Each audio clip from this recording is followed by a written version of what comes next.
بسم اللہ الرحمن الرحیم۔ اللہ نے اگر ہم میں سے کسی کو مال دیا ہے تو یہ نصیحت اللہ تعالیٰ نے اپنے قرآن میں محفوظ فرما دی۔ یہ نصیحت قارون کو کی گئی، اللہ تعالیٰ کو نصیحت پسند آئی، کیونکہ اللہ رب العزت نے اس نصیحت کو قرآن کا حصہ بنا دیا۔ اب یہ نصیحت ہمارے لیے بھی، وابتغ فیما آتاک اللہ الدار الآخرہ، کہ اللہ نے جو آپ کو عطا کیا ہے اس سے دار آخرت کو تلاش کرو، جنت کی جستجو کرو۔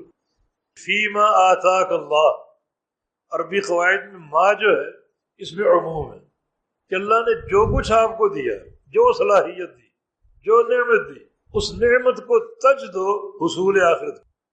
مال بھی ایک نعمت، علم بھی ایک نعمت ہے، اچھے اخلاق ایک نعمت ہے، اچھا قرآن پڑھنا ایک نعمت ہے، جو کچھ اللہ نے دیا، حتیٰ کہ دنیاوی علوم۔ بس یہ ایک بڑی اہم نصیحت جو قرآن میں ہمارے سامنے موجود ہے۔ جس کے پاس جو صلاحیت ہے اس کو صرف کر دے، اور اگر اللہ نے ہمیں مال دیا اور ہم اس نصیحت کو قبول کر لیں، اپنے مال کو اپنی دنیاوی اغراض کے لیے بھی خرچ کریں، کیونکہ اللہ آگے فرما رہا ہے وَلَا تَنْسَ نَصِيبَكَ مِنَ الدُّنْيَا، دنیا کا حصہ بھولنا نہیں ہے، فراموش نہیں کرنا۔ یہ دین رہبانیت کا دین نہیں ہے کہ دنیا چھوڑ دو، بس دین میں صرف کرو، بس دین ہی دین، دنیا بھی رکھو دین بھی رکھو، دین کے حصے کو فراموش نہ کرو۔ جیسے بعض صحابہ نے کوشش کی، ایک نے کہا میں رات کو سوؤں گا نہیں، حالانکہ سونا دنیا کی لذت ہے، میں رات بھر قیام کروں گا۔ دوسرے نے کہا میں روزے رکھوں گا جب تک زندہ ہوں، حالانکہ کھانا پینا یہ دنیا کی لذت ہے۔ تیسرے نے کہا کہ میں نکاح نہیں کروں، مسجد کو سنبھال لوں، حالانکہ نکاح کرنا دنیا کی لذت ہے، یہ دنیا کا ساز و سامان ہے۔ نبی علیہ السلام کی حدیث ہے کہ دنیا کی 3 نعمتیں جس کو حاصل ہو جائیں وہ خوش نصیب انسان۔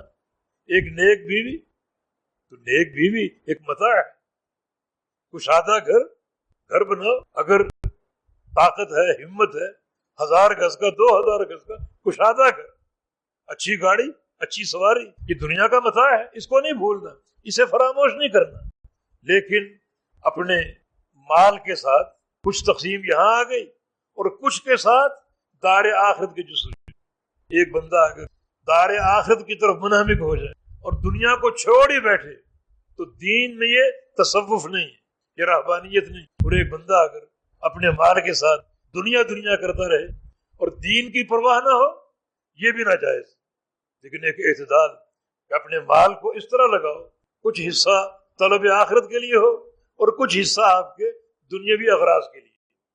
لیکن سیدنا عثمان غنی رضی اللہ عنہ، یقیناً ان کے سامنے یہ نصیحت موجود تھی، بڑے مالدار تھے، بڑے تاجر تھے، انہوں نے جو دنیاوی اغراض تھے ان پر بھی توجہ دی، لیکن زیادہ اس مال کو صرف کیا حصول آخرت کے لیے۔ وہ دنیا میں رہتے ہوئے دنیا کے مسافر بن گئے اور آخرت کے مقیم بن گئے۔ مسجد نبوی کی توسیع ان کے مال سے ہوئی، نمازی بڑھ گئے، ملحق ایک گھر تھا۔ اللہ کے پیارے پیغمبر نے فرمایا کون ہے جو اپنے مال سے یہ گھر ہمیں خرید کر دے دے تاکہ مسجد کی توسیع کر لیں، اور اس کے ساتھ اس گھر کے بدلے جنت کے گھر کا وعدہ ہے۔ عثمان غنی فرماتے ہیں کہ میں نے وہ گھر خرید لیا بصلب مالی، اپنے راس المال سے، یہ نہیں کہ بزنس کروں گا، کاروبار کروں گا، اس پرافٹ سے یہ گھر خرید لوں، نہیں، جو راس المال تھا میرا اس میں سے مال نکالا اور یہ گھر خرید کے اللہ کے پیغمبر کے حوالے کیا۔ 14-15 صدیاں، لاکھوں کروڑوں لوگ ہر سال مسجد نبوی جاتے ہیں، نمازیں پڑھتے، سجدے کرتے ہیں، اس عبد صالح کے لیے کتنا بڑا صدقہ جاری ہے۔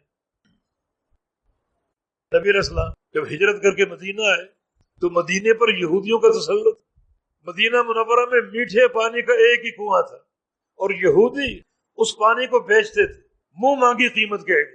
جہاں کھانا موجود نہ ہو، پیٹوں پر پتھر باندھے جائیں، وہاں پانی خرید کر پیا جائے، یہ ایک تکلیف۔ رسول اللہ صلی اللہ علیہ وسلم نے ایک دن نماز کے بعد ایک اعلان کیا، کون ہے جو بیر روما، اس روما کنویں کے نام، اسے خرید لے، فیکون دلوہ مع دلاء المسلمین، اور خرید کر وقف کر دے، اس طرح وقف کرے کہ اس کا ڈول اس کنویں میں مسلمانوں کے ڈول کی طرح خرید کر بھول جائے، وقف کر کے بھول جائے۔ اگر وہ اس طرح کر لے تو پھر ہم اس کو ضمانت دیتے ہیں جنت میں اس سے بہتر، اللہ کے فضل و احسان، اس سے بہتر گھر کی۔ عثمان غنی رضی اللہ عنہ نے وہ کنواں بھی اپنے سلب مال سے خریدا، اس میں سے 40,000 درہم نکالے اور یہ کنواں خرید کر وقف کر دیا۔ یہ دین اسلام میں پہلا وقف عثمان غنی رضی اللہ عنہ کا آج بھی اکاؤنٹ موجود ہے، ان کی زمینیں آج بھی موجود ہیں۔ حکومت سعودی عرب اس کی نگرانی کر رہی ہے، جو پیسہ آ رہا ہے وہ بینک میں جا رہا ہے اور وہ اکاؤنٹ عثمان غنی کے نام سے، اور جو اس کی آمدنی ہو رہی ہے اللہ کی راہ، دین کے لیے، طلباء کے لیے، علم کے لیے، مساجد کے لیے، مدارس کے لیے صرف ہو رہی ہے۔ کیا یہ نیک بندہ ایک مثال قائم کر گیا، اور وہ اس کی نیکی اور اس کا صلہ قیامت تک جاری اور قائم۔